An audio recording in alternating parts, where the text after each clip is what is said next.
संख्या वगैरह का सवाल है वो तो जो जनगणना होती है और उसी के बाद निर्णय होता है, और ये निर्णय कोई हम लोगों के हाथ का नहीं है जनगणना वाला। हम लोग तो चाहेंगे भी जितनी आबादी है उस हिसाब से उसको रिजर्वेशन का प्रावधान होना चाहिए, इसमें हम लोगों को कहां कोई दो राय हो सकती है।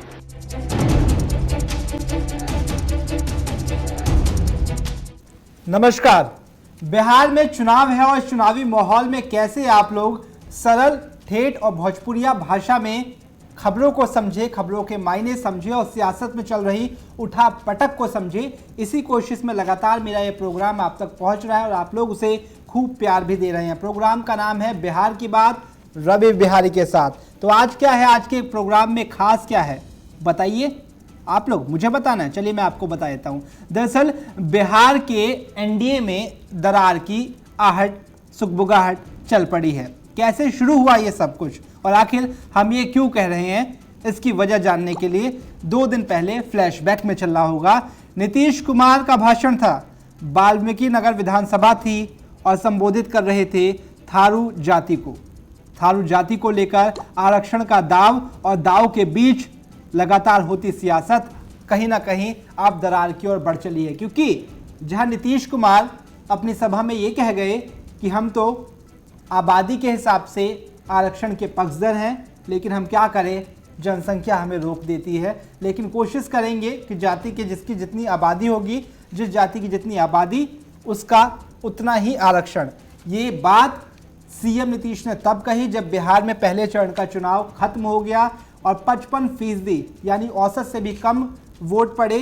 और ओवरऑल अगर आप देखें, शायद नीतीश कुमार कुछ भाप गए और इसलिए दूसरे चरण का जब मतदान होना था तब नीतीश कुमार ने ये बात कही, या फिर सियासी पंडित ये भी कह रहे हैं कि जहां पर सीएम साहब की रैली थी वहां पर ये बयान लाजमी है, क्योंकि थारू जाति को संबोधित करते हुए उनकी मांग को दोहराना कहीं ना कहीं नेता की काबिलियत होती है या नेता का जनता को इंट्रैक्शन होता है। लेकिन एनडीए में दरार कैसी आई?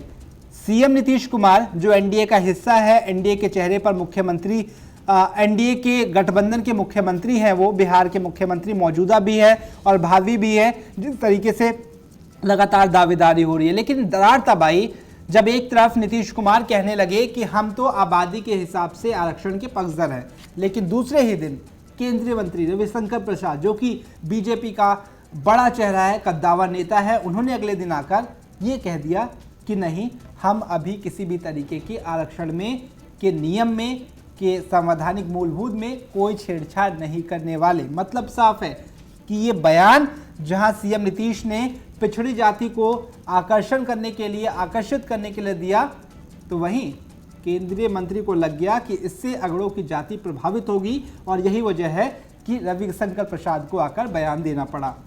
जाहिर तौर पर एक गठबंधन के 2 बड़े चेहरों ने अलग अलग बयान दिया, तो माना जा रहा है कि एक मत नहीं है। यही वजह है कि रविशंकर प्रसाद को आकर कहना पड़ा। रविशंकर प्रसाद को आकर इसलिए भी कहना पड़ा क्योंकि आपको याद होगा 2015 का बिहार चुनाव, जब एक बयान ने पूरी सियासत को उलट दिया था। लालू यादव ने एक बयान को खूब भुनाया। बयान था आरएसएस प्रमुख मोहन भागवत का, जिसमें उन्होंने कहा कि आरक्षण की समीक्षा होनी चाहिए। जो आरक्षण अभी मौजूदा वक्त में दलितों और पिछड़ों को दिया जा रहा है उसकी समीक्षा होनी चाहिए। और इसके अलावा डीएनए का बयान, जिसे प्रशांत किशोर ने और लालू यादव ने मिलकर पूरा भुनाया, और शायद उसी गलती को दोहराना बीजेपी नहीं चाहती, कोई रिस्क नहीं लेना चाहती। यही वजह है कि अपने गठबंधन के मुख्यमंत्री, गठबंधन के नेता, गठबंधन के सीएम फेस के बयान से उलट बीजेपी को बयान जारी करके ये कहना पड़ा कि नहीं, हम आरक्षण में कोई बदलाव नहीं कहना चाहते। तो क्या ये सुगबुगाहट है दरार की? अगर इस पर ही जेडी और बीजेपी आमने सामने हो जाएं तो क्या कृषि बिल की तरह, पंजाब की तरह काले दल जैसे उनसे अलग हुआ, क्या बिहार में भी नीतीश कुमार को एनडीए छोड़ना पड़ेगा? और अगर ऐसी परिस्थिति आती है तो बिहार की तस्वीर क्या होगी? ये लोगों के मन में आज चर्चा का विषय है। लेकिन सबके बीच अगड़ों पिछड़ों की राजनीति के बीच समझना ये ज़रूरी है कि आखिर बिहार में ये जातिवाद इतना हावी क्यों है। क्या है जातिगत समीकरण, पहले एक नज़र उस पर भी डाल देते हैं।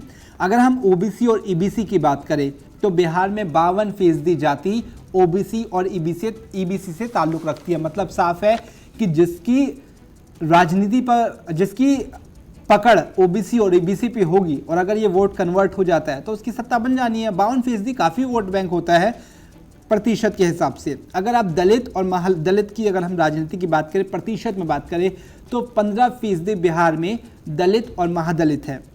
मुस्लिमों की बात करें 16.9% मुस्लिम बिहार में रहते हैं। अगर हम अगड़ी जाति, जिसकी राजनीति का आरोप लगता रहा है बीजेपी पर और माना जाता है कि अगड़ी जाति जो है बीजेपी का वोट बैंक है, उसकी जो कास्ट है उसका जो प्रतिशत है वो 15% है। अगर हम आदिवासी की बात करें तो इसमें 1.3, अदर्स की बात करें तो 0.4।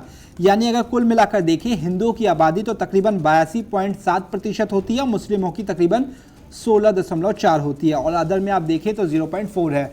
मतलब ओबीसी और ईबीसी पर जिसने सेंधमारी कर ली, समझिए कि सत्ता बिहार की उसकी है। हालांकि वोट प्रतिशत भी कई मायनों में तय करता है, लेकिन इन सब के बीच जो सियासत में बयान हो रहे हैं खासकर आरक्षण को लेकर, क्या ये दूर तक जाने वाला है?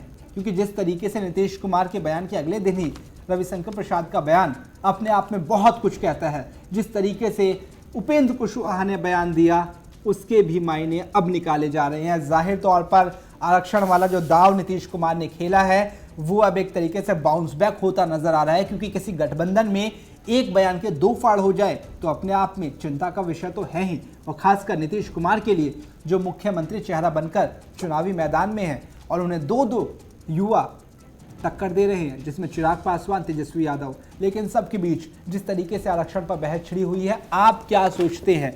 क्या आबादी के हिसाब से आरक्षण मिलना चाहिए? ये सवाल। क्या नीतीश कुमार का जो बयान है वो ठीक है, या इन सब से इतर जिस तरीके से रविशंकर प्रसाद ने कहा कि हम बयान से इत्तेफाक नहीं रखते, या उन्होंने ये भी कह दिया कि हम अभी किसी भी तरीके के आरक्षण में बदलाव करने के हितैषी नहीं है। हालांकि उन्होंने इस बात को कहा कि 10% स्वर्ण को आरक्षण देने की पार्टी उनका फैसला हुआ है और सरकार ने इसका फैसला किया है, लेकिन अभी भी दलितों और पिछड़ों को लेकर कोई नियम नहीं बदला।